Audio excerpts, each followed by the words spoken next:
it's all pretty cool, though. Trying to find new ways to kind of pay homage to one of the greatest players that ever played the game. So I think it's kind of cool. Any unique things for Kareem that jumped out to you? As far as farewell gifts? No, I mean, he got, Harleys and all that stuff. I'm waiting to see if anybody gives Kobe a Benz like we did for Cap. So still waiting on that. Other than that, it's been pretty mild mannered. What, you guys got? Yeah. Oh, like the whole team chipped in? Whole team, but me, Magic, and James Worthy. It was cool. We had to put it, we didn't have to, but we put it in the most because we had been with him the longest. You think these guys would chip in? I don't think so. There's too many young guys, and they just started, so they're trying to save money right now. So they don't want to spend $5, let alone $5,000. I don't know if he'll get something like that. But it's one of those rookie deals. Yeah. Maybe if it was their second deal, maybe a little bit different story. Right. With all the outpouring of support for Kobe Bryant from around the rest of the league, I was wondering, is there anything that you think you could see Kobe Bryant in non-basketball related as a post-retirement challenge to him? Golf? What's your handicap? Mine? Yeah. You mean now, or you mean when I stopped playing when the season started? Sure. It was 4 when I stopped playing. So how many holes would you spot him? I would get in 2 strokes every hole right now. Because he's not a golfer.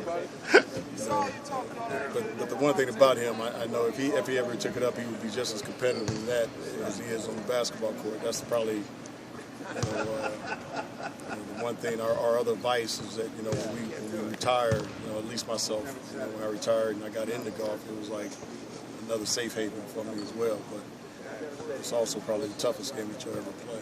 So I don't know if he'll get into that because I know he wants to develop his business and things like that he has other interests outside of basketball, but I don't think golf is one of them. So I know I can get him in that.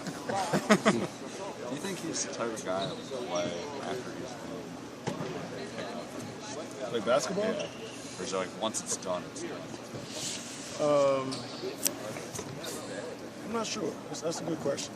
With some of the injuries that he's had, I think it would be hard to kind of pick up and pick up basketball, just play randomly. I think he would do it with his girls and some half-court stuff and shooting and all that stuff. But as far as playing an actual game and going up and down the floor, I don't know if he would do that now.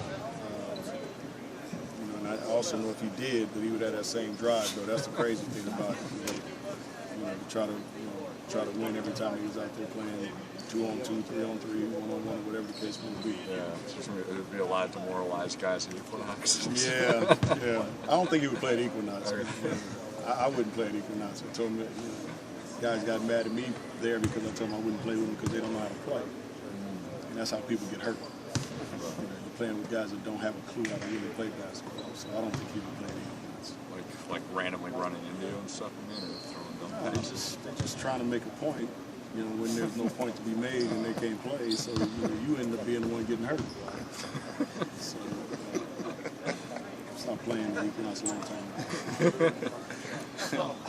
Lou Williams, I just kind of wondered, he was kind of mentioned he's almost taken on a veteran mentoring your kind of young guard. Is that something that you encourage him to do, or is that him taking that on himself to kind of share his experience? I think it kind of came natural with Lou.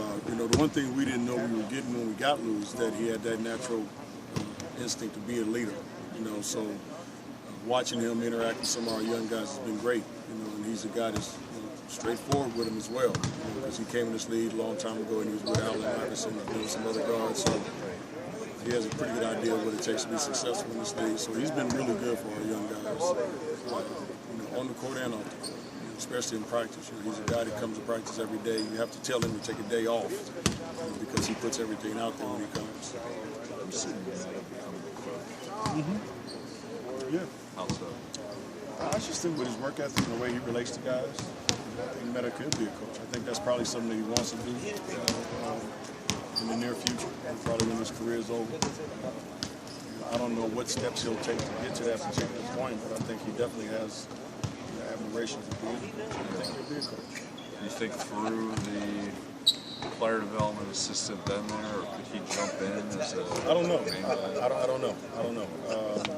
I think probably starting out, as an assistant coach somewhere, as a player development type coach, I think he would be good at it. I think he really helped Julius in that department. But I don't know. It kind of depends on what he started. Right. As well. You said that he was picking a little bit about that, about Meta? just coaching. And, He talked a little bit about it. We just talked very briefly about it. And I told him it's a lot of work that you don't really think it is. It's a lot more to it, and which I found out real early, being an assistant in Sacramento. It's not just the basketball part of it.